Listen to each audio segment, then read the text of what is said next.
नमस्कार, संघर्ष वृत्तवाहिनीमध्ये आपलं स्वागत। घेऊया ठाणे आणि आसपासच्या परिसरामधील घडणाऱ्या महत्त्वाच्या घडामोडींचा आढावा। भारतीय जनता पार्टी ठाणे शहर जिल्हा यांच्या वतीने स्वर्गीय अटल बिहारी वाजपेयी यांच्या जन्मशताब्दी वर्षानिमित्त भव्य रक्तदान शिबिराचं आयोजन करण्यात आलं होतं। ठाणे रेल्वे स्थानकामध्ये हा उपक्रम राबवण्यात आला, तर या उपक्रमाचे अंदाजे हे 19वे वर्ष आहे।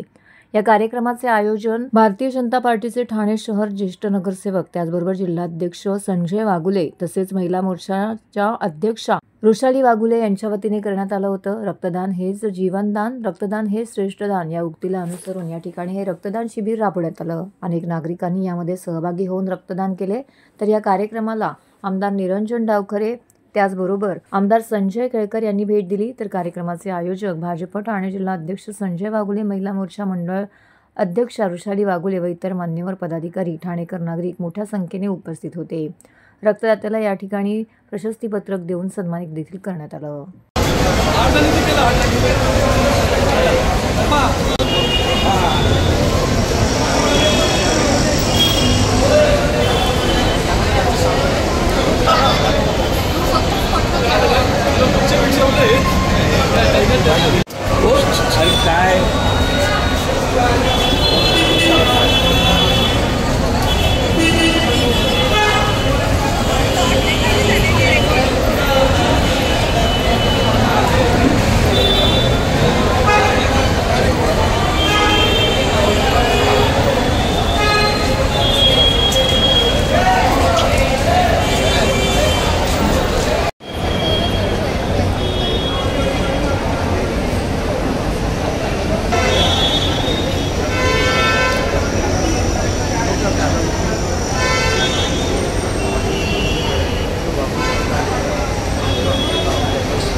आज ठाणे स्टेशनला दरवर्षीप्रमाणे याही वर्षी अटलजींच्या स्मरणार्थ माननीय वागुले साहेब यांच्या माध्यमाने हे रक्तदान शिबिर आयोजित केले। सातत्याने गेले 19 वर्ष हे रक्तदान शिबिर या इकडेच होत आहे आणि आपण बघतो की फार मोठ्या प्रमाणात या इकडे ठाणेकर या रक्तदान शिबिराला प्रतिसाद देतात आणि खऱ्या अर्थाने हा जो पिरियड आहे, कारण डिसेंबरमध्ये ज्यावेळेस आपण रक्तदान करतो त्याचा खऱ्या अर्थाने उपयोग या 2-3 महिन्यामध्ये ज्यावेळेस रक्ताचा शॉर्टफॉल असतो या पिरियडमध्ये त्यावेळेस होत असतो आणि त्याच्यामुळे अतिशय स्तुत्य उपक्रम हा त्यांच्या माध्यमाने सातत्याने सुरू आहे। भारतीय जनता पार्टी ठाणे शहर जिल्हा विश्वास सामाजिक संस्था यांच्या वतीने यंदाचं हे 19वे वर्ष आहे भव्य रक्तदान शिबिराचं। स्वर्गीय अटल बिहारी वाजपेयी यांची जन्मशताब्दी वर्ष आहे आणि त्यामुळे या 19व्या वर्षामध्ये रक्तदान शिबिराचं पदार्पण करताना एक आनंदाची गोष्ट आहे की एकाच जागी 19 वर्ष हे रक्तदान शिबिर आयोजित करण्यात येतं आणि या रक्तदान शिबिरामध्ये भारतीय जनता पार्टीचे कार्यकर्ते आहेत, नागरिक आहेत, हे रक्तदान करून या उपक्रमाला पाठिंबा देतात आणि त्यामुळे सर्व नागरिकांचं, भारतीय जनता पार्टी कार्यकर्त्यांचं या ठिकाणी मी अभिनंदन करतो, त्यांचा आभार व्यक्त करतो।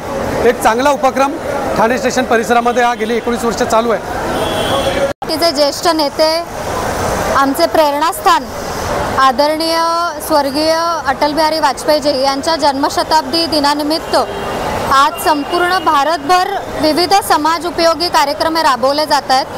ठाणे शहरामध्ये स्टेशन परिसरात वागुले साहेबांच्या मार्गदर्शनाखाली गेली 18 वर्ष आपण रक्तदान शिबिर घेतोय आणि समस्त ठाणेकर असतील किंवा मुंबई उपनगरातली लोक असतील हे आवर्जून 25 डिसेंबरला आवर्जून उपस्थित राहून रक्तदान करतात। त्यांना माहिती असतं गेली 18 वर्ष रक्तदान असल्यामुळे।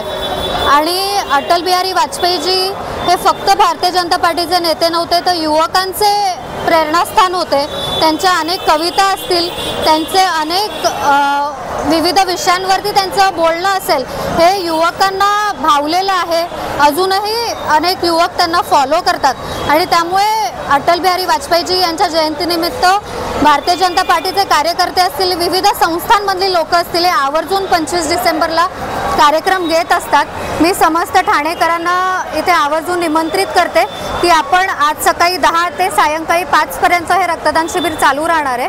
तुम्ही जरूर उत्स्फूर्तपणे रक्तदान शिबिराला उपस्थित राहावे। ठाणे महानगरपालिकेचे मालमत्ता कर म्हणजेच प्रॉपर्टी टॅक्स भरण्याचे आवाहन। सन 2022-23 या आर्थिक वर्षाचे मालमत्ता कराचे म्हणजेच प्रॉपर्टी टॅक्सचे बिल ठाणेकर करदात्यांना महापालिकेमार्फत आर्थिक वर्षाच्या सुरुवातीस म्हणजेच माहे एप्रिल 2022 मध्ये देण्यात आलेले आहे। तथापि अद्यापही काही करदात्यांनी मालमत्ता कर महापालिकेकडे जमा केलेला नाही। सध्या आर्थिक वर्षाचा अंतिम टप्पा सुरू झाला आहे। मालमत्ता कर वसुलीसाठी महापालिकेतर्फे कडक कारवाई हाती घेण्यात आली आहे।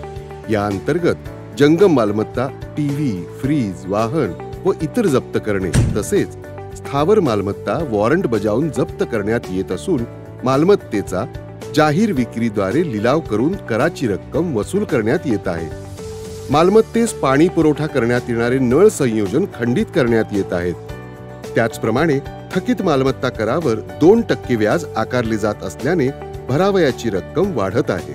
आपला मालमत्ता कर propertytax.thanecity.gov.in या लिंकद्वारे तसंच गुगल पे, फोन पे, पेटीएम याद्वारे ऑनलाईन पद्धतीने करण्याची सुविधा उपलब्ध करून दिली आहे। शनिवार, रविवार व सार्वजनिक सुट्टीच्या दिवशी नागरिकांना मालमत्ता कर भरणे सोयीचे व्हावे याकरता महापालिकेचे मालमत्ता कर संलग्न कार्यालय या दिवशी कार्यान्वित ठेवण्यात आलेले आहे। तरी मालमत्ता कर वसुलीची अप्रिय कारवाई टाळण्याच्या दृष्टिकोनातून मालमत्ता कर भरून महापालिकेस सहकार्य करावे। धन्यवाद। केंद्रीय गृहमंत्री अमित शाह यांनी संसदेत संविधानाचे निर्माते भारतरत्न महामानव डॉक्टर बाबासाहेब आंबेडकर यांच्या संदर्भात केलेल्या वक्तव्याच्या विरोधात देशभरामध्ये पडसाद उमटले आहेत। आज कोपरी भागातील आनंदनगरमधील भीमसैनिकांनी निषेध रॅली काढून आपला रोष व्यक्त केला आहे। 2000हून अधिक भीमसैनिक संविधानप्रेमी नागरिकांचा समावेश असलेल्या निषेध रॅलीची सुरुवात आनंदनगर कामगार कल्याण केंद्राच्या पटांगणातून झाली। डॉक्टर बाबासाहेब आंबेडकर चौक, बुद्धविहार मार्गे ही रॅली 12 बंगला सर्कल जवळील छत्रपती शिवाजी महाराजांच्या स्मारकापाशी आली। त्यावेळी अनेक नागरिकांनी आपल्या भावना व्यक्त करत अमित शहा यांच्या केंद्रीय गृहमंत्री पदाच्या राजीनाम्याची मागणी केली। संतापलेल्या नागरिकांनी अमित शहा यांच्या छायाचित्राचे यावेळी दहन केले।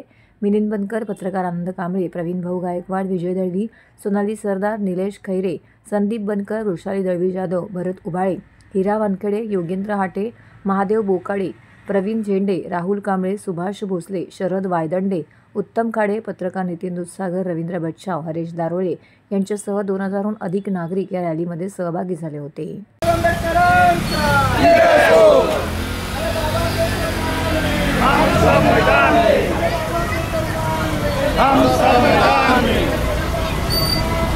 हम सब मैदान में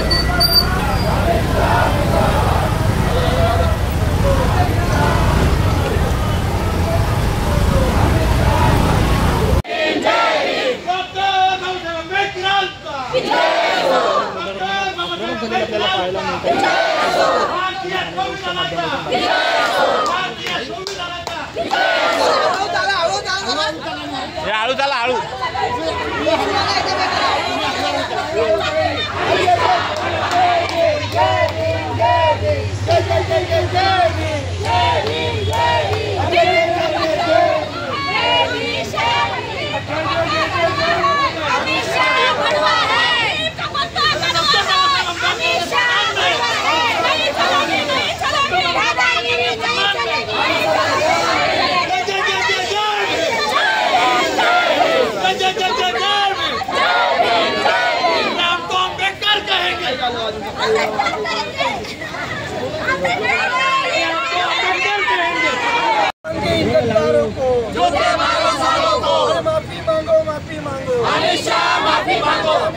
करायचं का टाकल्याचं करायचं का पारचं करायचं का पारचं करायचं का भड़वा है नीम का पत्ता कड़वा है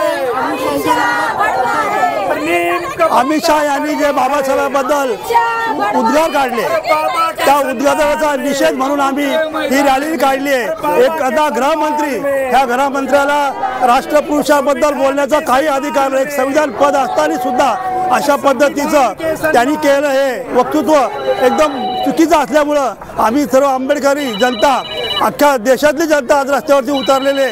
अमित शहाने एवढं सोपं घेऊ नये। अमित शहा दिसेल त्या ठिकाणी त्यांची आम्ही गाडी अडवणार, त्यांना ठाण्यामध्ये जेव्हा प्रवेश करतील तेव्हाही त्यांना मुश्किल करून टाकू। आम्ही असं सोडणार नाही, कारण बाबासाहेबाचं संविधानावर त्यांनी हात घातलेला आहे। बाबासाहेबांबद्दल त्यांनी जे उद्गार काढले ते आम्ही कधी सहन करणार नाही।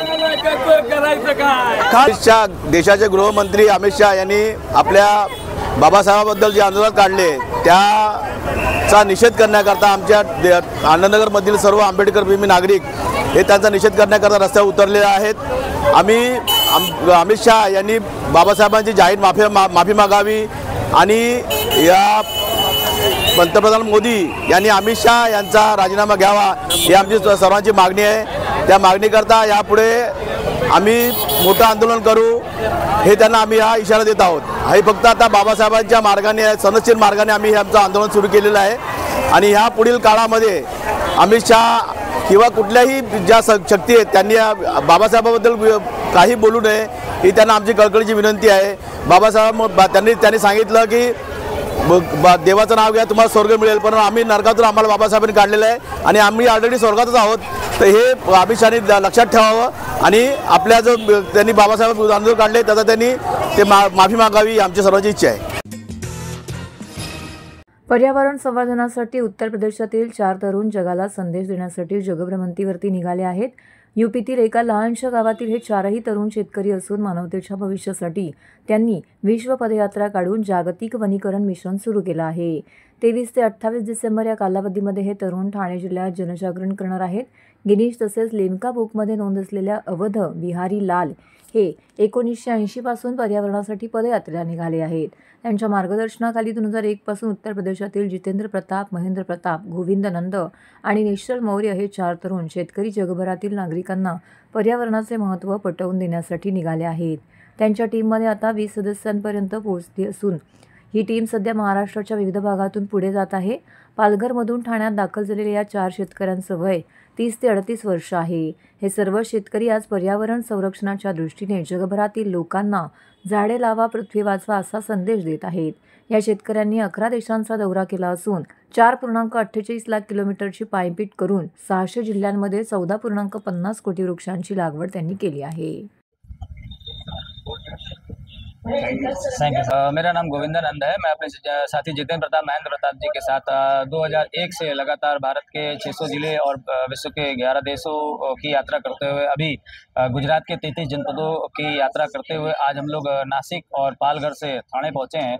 महाराष्ट्र के 36 जिलों की यात्रा करना है पर्यावरण संरक्षण को लेकर के, सड़क सुरक्षा, जीवन रक्षा को लेकर के, स्वच्छ भारत, सुंदर भारत के लिए और बेटी बचाओ बेटी पढ़ाओ के लिए लगातार हम लोग भारतीय जनमानस के पास जा रहे हैं। स्कूल कॉलेजेस के साथ साथ हम लोग ग्राम सभाओं में जाते हैं और उन लोगों से रिक्वेस्ट करते हैं स्पीच प्रोग्राम के माध्यम से, संगोष्ठी के माध्यम से कि आप लोग ज़्यादा से ज़्यादा भारतीय परिवेश में अपना जीवन यापन करें, क्योंकि भारत में अगर हमारे पूर्वजों ने, हमारे राजा महाराजाओं ने, हमारे बड़ों ने आज बाग बगीचे लगा करके, जंगल को सुरक्षित करके हमें ना दिए होते तो आज जो एटमॉस्फेयर हम लोग स्वच्छ एटमॉस्फेयर में रह पा रहे हैं, आगे आने वाले समय में हमें यही करके जाना है ताकि आने वाले भविष्य को भी हम बहुत कुछ देके जा सके।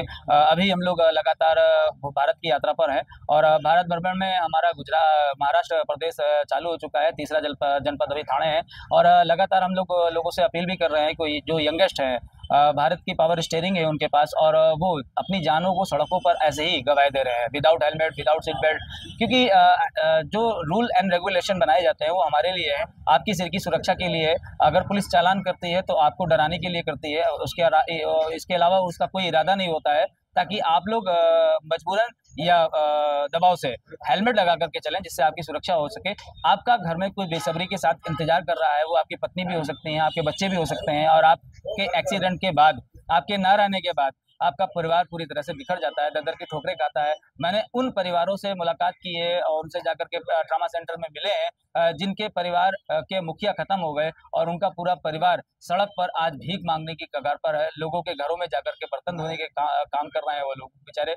ऐसे नौबत किसी के साथ ना आने पाए, इसलिए हम लोगों ने ठाना है कि माँ प्रकृति को बचाना है, साथ ही साथ पर्यावरण संरक्षण के संदर्भ में भी लोगों को सीख देनी है और सड़क सुरक्षा, जीवन रक्षा से संबंधित लोगों से अपील करनी है कि वो अपने सिर का ताज अपने सिर पर रखकर अवश्य चले। 4 पहिया गाड़ी चलाते हैं तो सीट बेल्ट लगा करके चले और नई गाड़ी जब भी खरीदते हैं तो कम से कम 5 पौधे लगाने का संकल्प लें, क्योंकि आपके एक पौधा लगाने से हमारे भारत निर्माण में एक नया और अहम रोल आपके माध्यम से अदा होने वाला है। यही मेरी सर्वस्व जनमानस से अपील है। वाहनांच्या वर्दळीमुळे दिव्यांग आणि दृष्टिहीनांना रस्ता ओलांडताना अनेक अडथळ्यांचा सामना करावा लागतो. कधीकधी अन्य व्यक्तींवरती अवलंबून राहावे लागते. तेव्हा वाहतूक सुरक्षा अभियानाचं औचित्य साधून ठाणे महानगरपालिका आणि ठाणे शहर वाहतूक शाखा यांच्या संयुक्त विद्यमाने ठाण्यातील तिन्हात नाका सिग्नलवर प्रायोगिक तत्वावरती दिव्यांगपूरक सिग्नल यंत्रणा कार्यान्वित करण्यात येणार आहे, अशी माहिती वाहतूक उपायुक्त पंकज शिरसाट यांनी दिली आहे. ठाण्यात नागरिकांसोबतच वाहनांची संख्या दिवसेंदिवस वाढत आहे. तिन्हात नाका, नितीन कंपनी व कॅडबरी जंक्शन, कापूरबवडी, माजीवाडा अशा मुख्य चौकात एकाच वेळी अनेक रस्त्यांवरती वाहने येतात. या जंक्शनवर सिग्नल यंत्रणा असली तरी डोळस व्यक्तीलाही रस्ता ओलांडताना अनेक अडचणींना तोंड द्यावे लागते. तर दृष्टिहीन दिव्यांग व्यक्तींना रस्ता ओलांडताना अडचणी येतात. तेव्हा दिव्यांगपूरक सिग्नल यंत्रणा बसवण्याचा निर्णय घेण्यात आला आहे. ठाण्यातील तिन्हात नाका सिग्नलवर प्रायोगिक तत्वावरती दिव्यांगपूरक सिग्नल यंत्रणा बसवली जाणार आहे. यामध्ये रेल्वेच्या दिव्यांग डब्याच्या धर्तीवरती बीपर असणार असून जिथे चढ उतार असतील तिथे छोटे छोटे रॅम्प केले असून तेथील पोलवरती हे बीपर असणार आहेत. या संदर्भातील अधिक माहिती पोलीस उपायुक्त वाहतूक शाखेचे पंकज शिरसाट यांनी दिली आहे. हो, आपल्याकडं महानगरपालिका आणि आपल्या माध्यमातून आपण या ठिकाणी सगळ्यात पहिला सिग्नल म्हणजे हँडिकॅप ॲक्सेसिबल सिग्नल ज्याला म्हणतो आपण त्याला, तर तो आपण तिन्हात नाका या ठिकाणी चालू करणार आहोत.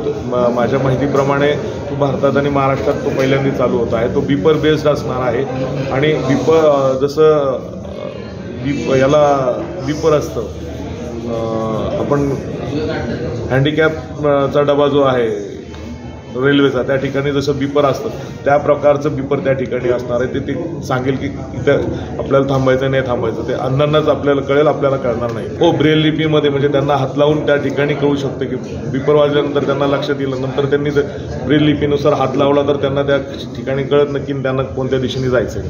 आता सध्या आपण प्रायोगिक तत्वावर तिन्हात नाका या ठिकाणी करत आहोत. मी आत्ताच सांगितलं होतं की बीपर आणि ॲक्सेसिबल आहेत, म्हणजे त्याला जे ठिकाणी असं चढ उतार आहेत त्या ठिकाणी त्यांना रॅम्प छोटे छोटे रॅम्प केलेले आहेत, त्या ठिकाणी त्यांनी जायचं आणि प्रत्येक पोलला तो बीपर असणार आहे. रेल्वे स्थानक परिसरातील प्रसिद्ध वामन शंकर मराठे ज्वेलर्स दुकान फोडणाऱ्या 5 दरोडेखोरांना खंडणी विरोधी पथकाने गुजरातमधून अटक केला आहे. त्याच्याकडून पथकाने चोरी केलेल्या सोन्या चांदीचे दागिने, भांडी, इतर वस्तू व मोबाईल फोन असा एकूण 29,15,340 रुपयांचा मुद्देमाल जप्त केला आहे. लीलाराम उर्फ लिलेश मेघवाल, चुन्नीलाल उर्फ सुमत प्रजापती, जयसाराम उर्फ जेडी कलबी, दोनाराम उर्फ दिलीप पराडिया व नागजीराम मेजवाल अशी अटक केलेल्या 5 दरोडेखोरांची नावं आहेत. हे 5ही जण राजस्थानचे आहेत. या 5ही जणांनी रेकी करून ठाणे स्थानक परिसरातील मराठे ज्वेलर्सचे शटर उचकटून दागिन्यांसह इतर साहित्य घेऊन पोबारा केला होता. या प्रकरणी कोणताही पुरावा नसताना खंडणी विरोधी पथकाने CCTV व तांत्रिक यंत्रणांच्या मदतीने तपास करून या 5ही जणांच्या गुजरातमधील सुरत येथून मुसक्या आवळल्या आहेत.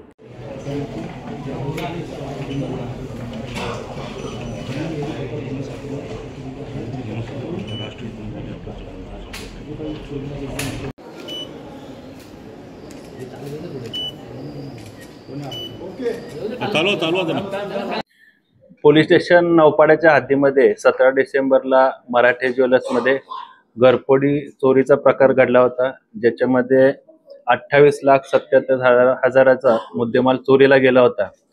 त्या नौपाड्याच्या गुन्ह्यामध्ये गुन्हे शाखेचे खंडणी विरोधी पथकाचे प्रमुख ACP शेखर बागडे, त्याचबरोबर ACP डिटेक्शन 2 श्री डोंगरे, खंडणी पथकाचे अधिकारी, मध्यवर्ती कक्षाचे आमचे अधिकारी PI Shinde, PI Narendra Pawar, API Sunil Taramale, API Shrikrishna गोरे, API Bhushan Kapadnis, PSI Vijay Rathod, PSI Tawde आणि PSI दीपक पाटील आणि त्यांचे सर्व सहकारी पोलीस अंमलदार यांनी सदर गुन्ह्याचा समांतर तपास करून त्यामध्ये अद्याप 5 संशयित आरोपींना अटक करण्यात आलेली आहे आणि त्या आरोपींकडून 483 ग्राम वजनाचे सोन्याचे दागिने, त्याचबरोबर 5.5 किलो चांदीचे दागिने आणि मोबाईल व इतर मुद्देमाल असं जवळपास 29,15,340 रुपयाचा मुद्देमाल सदर गुन्ह्याच्या तपासामध्ये अद्यापर्यंत जप्त करण्यात आलेला आहे. या आरोपींवर त्यांचा पूर्व इतिहास पाहता अद्याप तपासामध्ये त्यांच्यावर गुजरात आणि राजस्थान इथे असे 2 चोरीचे गुन्हे दाखल आहेत. सदरच्या आरोपींना गुरुवारपर्यंत पोलीस कस्टडी रिमांड आहे. या गुन्ह्यामध्ये अजून या आरोपींनी अशा प्रकारचे गुन्हे पोलीस ठाण्याच्या आयुक्तालयाच्या हद्दीत किंवा महाराष्ट्रात, राज्यामध्ये, देशामध्ये इतर ठिकाणी केले आहेत का, त्या अनुषंगाने देखील आमचा तपास सुरू आहे. त्याचा तपास देखील चालू आहे. दुकानातले कोण कामगार असतील किंवा आजूबाजूच्या परिसरात राहणारे कोण त्यांच्या संपर्कात आहेत का, ह्याचा देखील तपास सुरू आहे. अद्यापर्यंत प्राथमिक तपासामध्ये किंवा चौकशीमध्ये असं निष्पन्न झाले आहे की यापैकी यांचे जे साथीदार आरोपी आहेत यांनी पुरी दुकानाची रेकी केलेली आहे. सर्व इत्यंभूत माहिती दुकानाच्या संदर्भात त्यांनी कलेक्ट करून त्याच्यानंतर 17 तारखेला सदरचा गुन्हा त्यांनी केला. तर हे होतं संघर्ष वृत्तवाहिनीचं आजचं बातमीपत्र. उद्या पुन्हा भेटू याच वेळी याच ठिकाणी ताज्या घडामोडींसह. तोपर्यंत नमस्कार.